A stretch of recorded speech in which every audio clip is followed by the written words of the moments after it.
To speak of feminism today, it's a complex question because the feminist movement has been so appropriated, distorted, manipulated, that today when you speak of feminism or feminist, you have to clear the way from a lot of assumption and misunderstanding. So to me, feminism, it's a political position that is very much connected to a certain understanding, a certain viewpoint, a certain history of struggle. And it's connected with the history of struggle the women of a generation have made, starting on the terrain of reproduction. So to me, feminism is very much connected. Feminism is not related to any biological category, but it's related to a history of experiences of work and struggle, and to also the rejection, of a particular form of exploitation to which women have been subjected in capitalist society, and also in many ways before capitalism.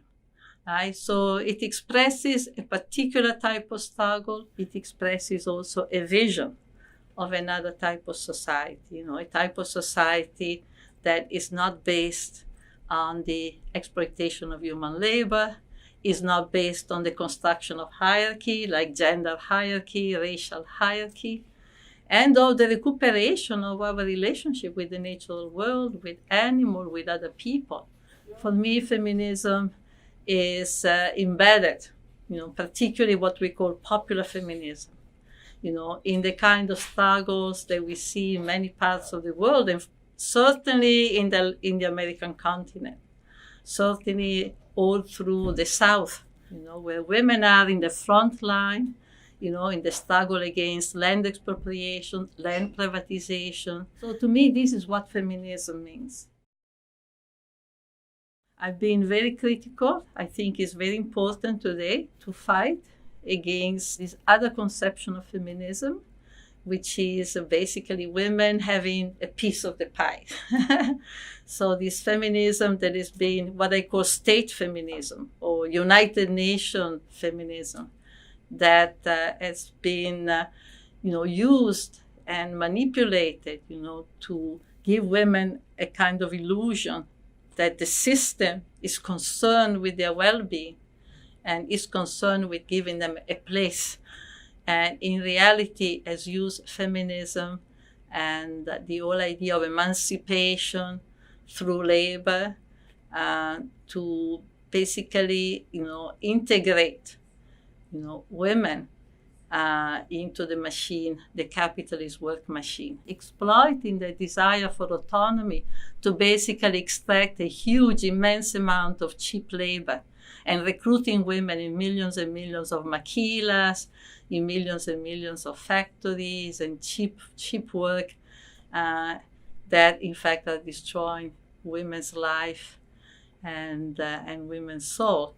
We really need all the time to clarify what we mean by feminism and to fight within this appropriation of the feminist agenda. When the women's movement began in the early 70s, in a perhaps confused way, but many, many women were convinced that you couldn't change the condition of women without changing the whole. That it was the whole of society that had to be turned upside down. Words of Sojourner Truth, right? But that is tremendously has changed. And so that's why the confusion today. So it's not the feminism of equality with men, or it's not the feminism of a better share of the capitalist pie, whatever that is, or the feminism of women joining the army and now having the right to kill.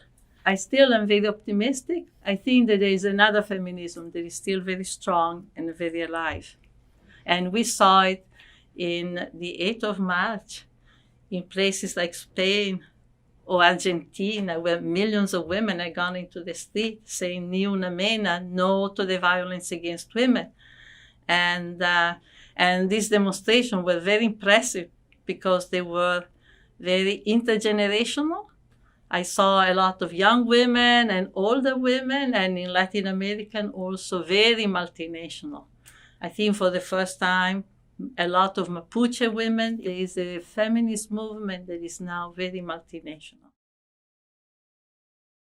Be very careful with this social media. I've been very critical for a long time, of the position that says that, oh, now we have this social media and Twitter and all of this, and they're bringing us together. They're really helping us move along the revolution. I remember there was a time when they used to say that Twitter or Facebook created the Arab Spring. And I've been very, very critical, because when we see what's behind, this technology, we see that this technology are really, they are the expression of the heights of capitalist power. When we see the results of this technology, how it is used, we see the far from uniting, it divides people, it isolates you. My message is a real mistake to think that this technology is what is empowering us. The word empowerment. That this technology is an empowering technology. What is not seen is that there is another wealth. There is a social wealth that is lost, is forgotten. The social wealth of the coming together, the social wealth of creating a kind of a social fabric where you connect with people in your community, you connect with the people that you're doing work. And there's something also that I think is very detrimental to politics. This fetish about digital technology and the social media. It's created an illusion that that because you can communicate, with China, or you can communicate with places far away, that somehow, you know about these places. That because you have a little bit of contact and you can read here and there, and in reality, when you begin to travel, when you go with people, when you see the situation with your own eyes, you see how far different. So it creates a distorted conception of reality. It creates a lot of arrogance, because, this illusion of knowing all and being so, on top of the global situation.